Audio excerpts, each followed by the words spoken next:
little ashy today. I don't know. Maybe it's because I'm about to talk shit about drag brunch. It's just so many jingles in my head. I think maybe you guys tricked yourself into liking drag brunch because drag brunch, as far as I understand it, was kind of born out of necessity in a lot of places.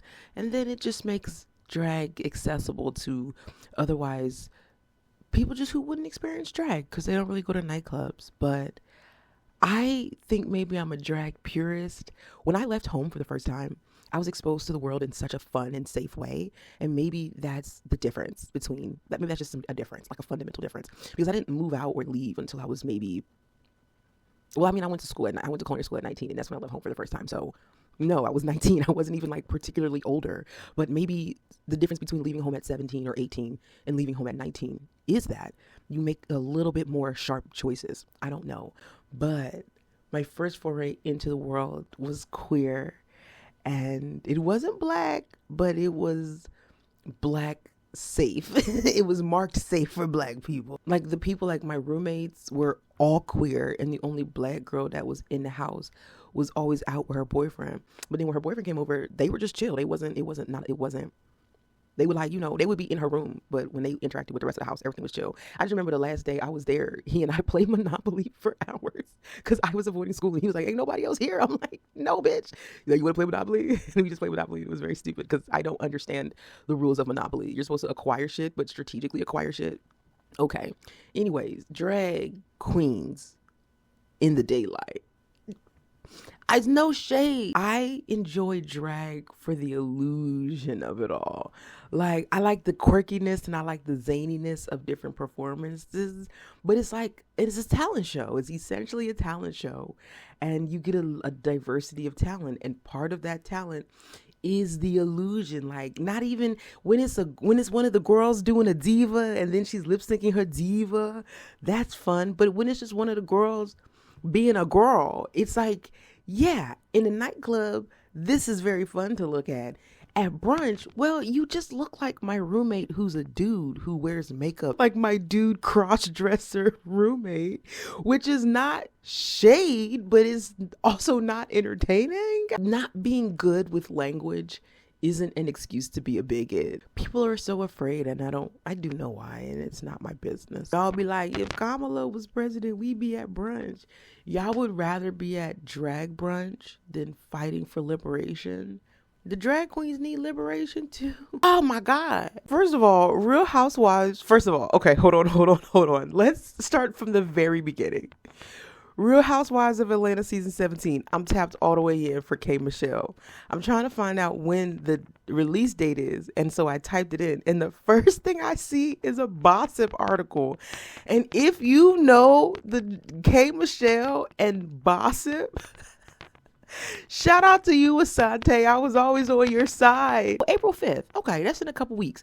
So I got a couple weeks, because when the Housewives come back, I'm coming back. Also, there's a Housewives of Rhode Island. What is Andy doing over there at Bravo? I feel like Andy at Bravo is like Tyler Perry.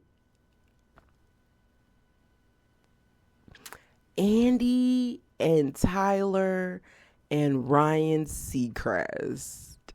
The gaggle of gays. Because they called her a country crooner, and that made me so happy because K. Michelle, like, I only know K. Michelle through her music. I didn't get the reality TV version of her. I missed it. I've seen clips. I know some of the memes. Ooh, you shaking a table. Is she coming as a housewife or as a friend of the show? I'm so excited. I really don't like Phaedra. Phaedra really ruined the fun for me.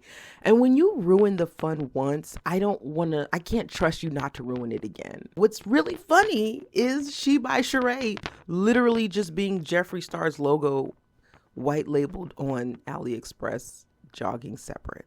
Phaedra eat dead people is hilarious. And I should have bought your foreclosed houses. Okay, Mr. Clean, like, that's hilarious. Not these people are plotting to kidnap and rape you.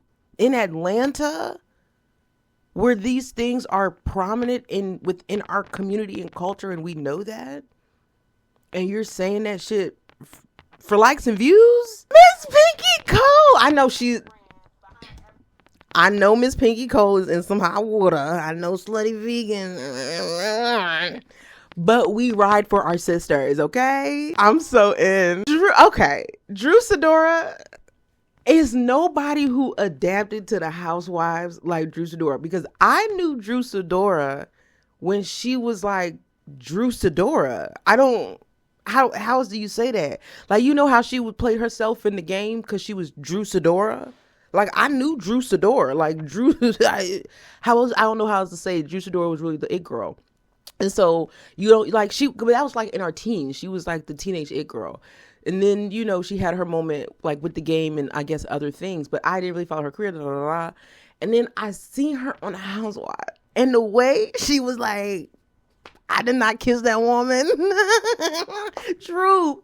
Not only did everybody see you, but didn't nobody think nothing of it. Cause once again, it's Atlanta. Nobody gives a fuck. Why are you acting like this? I'm excited. I used to love watching Bravo. My favorite thing to do was open all the windows and doors, and I just drink white wine watching whatever marathon show was on. The only ones I didn't watch was the Kardashian ones. This is when Red Table Talk not went downhill, but that's when I feel like that's when Jada was like, fuck it. Because up until that point, I don't know if it was up to that point, but Red Table Talk started off as like very thoughtful intergenerational conversations between Jada, her mom, and her daughter. And they all like seemed to be in sincere and earnest relationship with each other. So the conversations were personal and they were in tune. And, you know, it was just very good conversation. Occasionally they'd have a guest and da-da-da-da. And then it kind of turned into drama. And I feel like the start of that drama was when I don't want your problems. Iconography every day except for Wednesday.